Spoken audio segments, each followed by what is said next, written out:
Hi and welcome to this live currency strength indicator table video with me, John, on this Wednesday, the 5th of July. Here you can see we've got the tables in front of us and we don't have much going on, to be honest. We've got the Kiwi still as the strongest currency and the pound still as the third strongest currency, but the tables have changed for the weak side and the yen has removed itself. So if we go down here, we can see that the yen obviously featured as the weakest currency yesterday. Got to the tables this morning and the yen had removed itself. So is this the start of that potential yen weakness coming to an end? I think if we start to see yen appear on the strength side of the day traders, it could be a sign that we're going to see some decent pullbacks on those yen pairs. So one of the pairs that we were looking at yesterday was Kiwi yen. We were looking to see if price would pull back. So this could give us an opportunity to watch for that again. So still expecting price to come up towards the 91 from a sort of technical perspective, because we've traded through this range. So there's still a reason or still an option to see price trade higher here. However, because price has now removed itself from, or the yen has removed itself from the tables, we're back to looking at just whether we're going to see it return back as weak again. And that's only going to happen, I think, now if we do get a pullback in particular. So we will be waiting to see if price can pull back. Sorry guys, my internet fleets in and out here at the moment, but it should come back on now. There we go.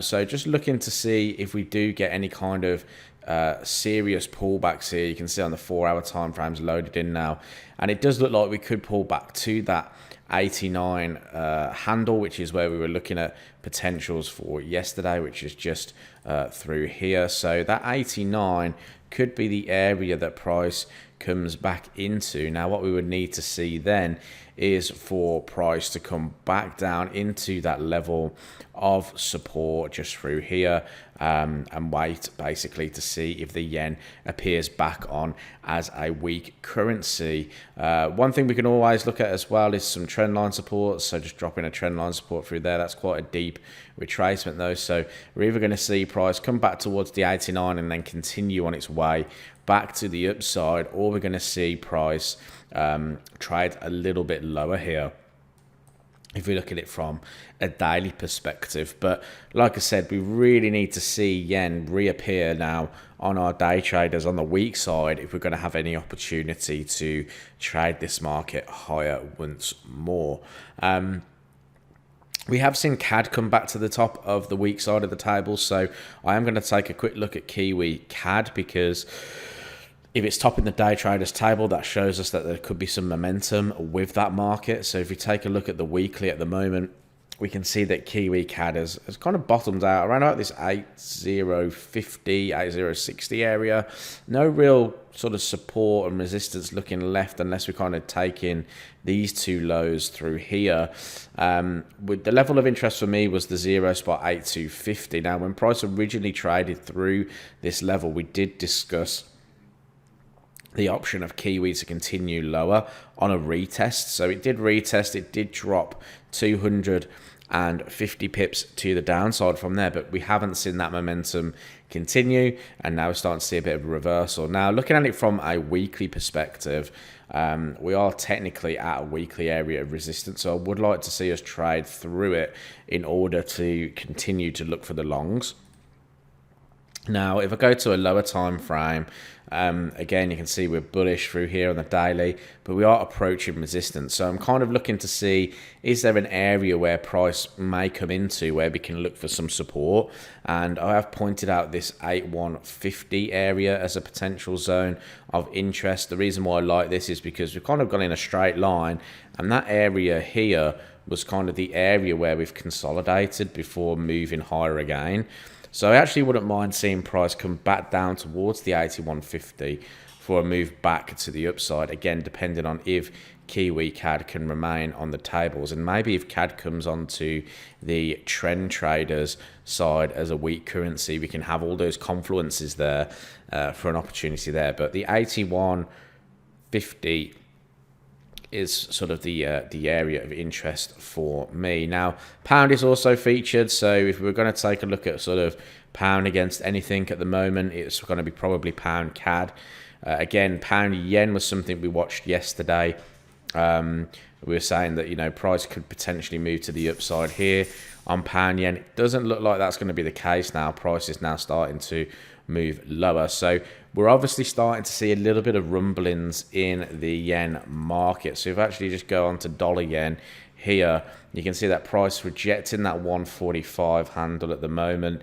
See that we're starting to pull back here. So is this that sort of start of that potential yen strength coming back into the market?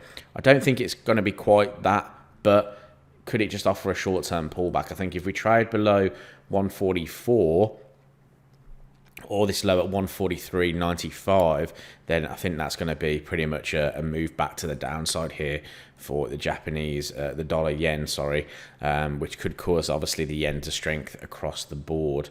So we're going to have to be a little bit careful with that market at the moment, as we don't really have the momentum there with us according to the tables. So unfortunately for us, we're kind of having to sit on our hands a little bit. There's no real sort of market to engage on the weak side of things, and that's not necessarily a bad thing either, because what these tables are doing, they are trying to point us in the right direction of where momentum is.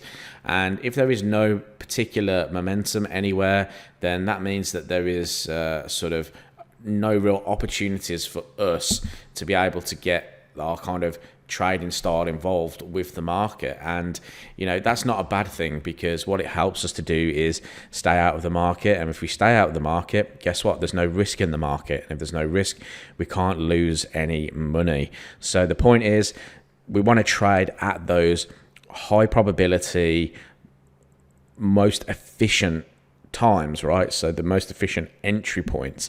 And if we're not going to get an efficient entry point, what is the point of putting our money to work? What we need to do is wait for price to come back into key areas of support or resistance, or prior highs, prior lows.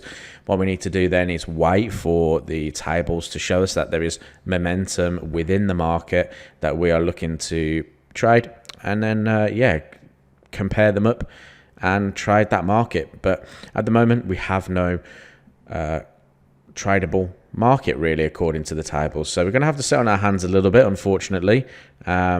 Still, I think Kiwi yen call from yesterday could probably stay in. We still do have the New Zealand dollar featured as the strongest currency at the moment. So looking at it as well, it's you know, we've got previous structure highs in there, or prior highs as well, so that could act as support, and we are still 30-40 pips away from that potential entry point. So that can definitely stay in. I think what we just need to wait for is to see if the yen does return back to these tables on the weak side. If it doesn't, and it appears on the day trader side, I will exit that position, and we will look to see what we have in confluence soon. So I'm going to leave it there. Thanks for watching the video update, and I'll speak to you in the next one.